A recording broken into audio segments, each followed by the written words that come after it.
အားလုံးပဲမင်္ဂလာပါဒီနေ့မှာတော့ယောက်ျားကောင်းတစ်ယောက်မှာရှိတဲ့အရေးချင်း10မျိုးကိုပြောပြပေးသွားမှာပဲဖြစ်ပါတယ်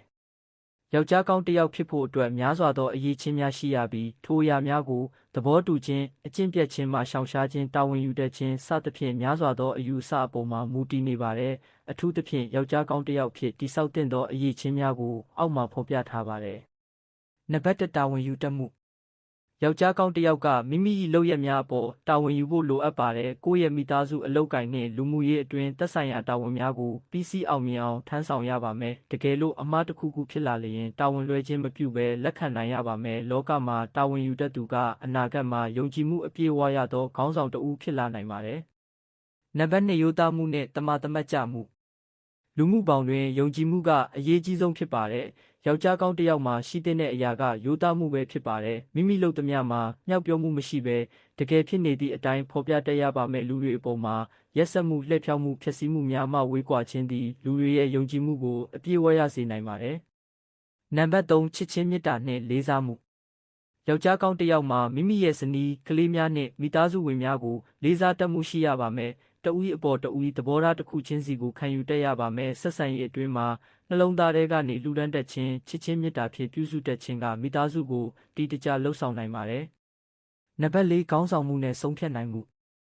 မိသားစုအတွင်းဖြစ်စေလူမှုအတိုင်းဝိုင်းအတွင်းဖြစ်စေခေါင်းဆောင်ဖြစ်ဖို့အတွက်ခိုင်မာသောဆုံးဖြတ်နိုင်မှုလိုအပ်ပါတယ်ခေါင်းဆောင်ဆိုသည်မှာတခြားသူများအားဥဆောင်နိုင်ခြင်းသာမကသူများအတွက်တန်ဖိုးရှိသောဆုံးဖြတ်ချက်များကိုလည်းချပေးနိုင်ခြင်းဖြစ်ပါတယ်အခက်အခဲဖြစ်တဲ့အခါမှာလည်းတုံ့လှုပ်ခြင်းမရှိဘဲဉာဏ်နဲ့အတွေ့အကြုံပေါ်အခြေခံပြီးဆုံးဖြတ်ချက်ချတတ်ရပါမယ်နံပါတ်5စိတ်ခံစားမှုကိုထိန်းချုပ်နိုင်မှု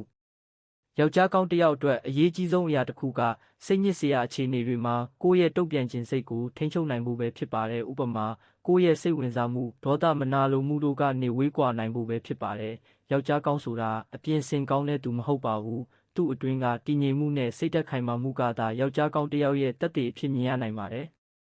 နံပါတ်6စူးစမ်းအားထုတ်မှုယောက်ျားကောင်းတစ်ယောက်ကကိုယ့်ရဲ့ရည်မှန်းချက်ပန်းတိုင်အတွက်မဖြစ်မနေအလုပ်စူးစမ်းဖို့လိုအပ်ပါတယ်ကိုယ့်ဘဝအတွက်ရောကိုယ်နဲ့ပတ်သက်တဲ့လူတွေအတွက်ရောအနာဂတ်အတွက်ကြိုတင်ပြင်ဆင်တတ်ဖို့လိုအပ်ပါတယ်နံပါတ်9ကိုကြိုးစွန့်ခြင်းနဲ့လူမှုအကျိုးပြုခြင်း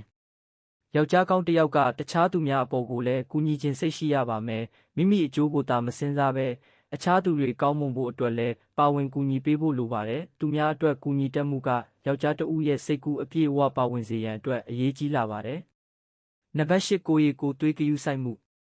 ယောက်ျားကောင်းတစ်ယောက်ကကိုယ်လေးချိန်ကျန်းမာရေးအတွင်အပြင်စသည်တို့အတွက်ဂရုစိုက်တတ်ရပါမည်မိမိကိုယ်ကိုဂရုစိုက်တတ်ခြင်းသည်မိမိကိုယ်ကိုတန်ဖိုးထားမှုတစ်ခုပဲဖြစ်ပါတယ်ကိုယ်ချစ်ရင်ပြည့်ရခြင်းစင်ချေပေးခြင်းစတဲ့အရာတွေကနေဝေးကွာရပါမယ်တကယ်တော့ကိုယ်ရည်ကိုယ်သွေးကောင်းမွန်ခြင်းကမိမိအပြင်ပန်းပုံစံသာမကအတွင်းစိတ်ဓာတ်ကိုပါကောင်းမွန်စေပါတယ်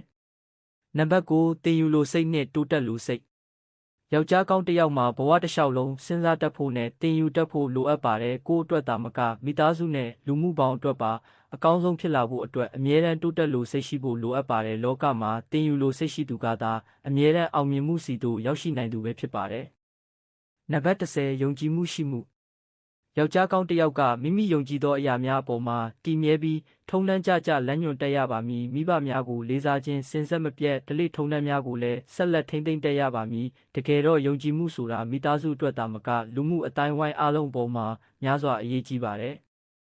ယောက်ျားကောင်းတစ်ယောက်ဖြစ်ဖို့ဆိုတာထင်တာနဲ့မဖြစ်နိုင်ပါဘူးယောက်ျားကောင်းတစ်ယောက်ဖြစ်ဖို့ဆိုတာစိတ်ဓာတ်အပြုအမူတာဝန်ယူမှုရိုးသားမှုနဲ့ချစ်ချင်းမေတ္တာတို့ပေါင်းစည်းမှုတွေများစွာလိုအပ်ပါတယ်ထိုအရေးချင်းများကိုနေ့စဉ်ဘဝမှာလေ့ကျင့်တတ်မှုတိုးတက်အောင်မြင်ခြင်းနဲ့စိတ်နဲ့ထိမ့်သိမ့်တတ်မှုကသာတာမန်ယောက်ျားတစ်ယောက်ကိုယောက်ျားကောင်းတစ်ယောက်ဖြစ်ပြောင်းလဲစေနိုင်ပါတယ်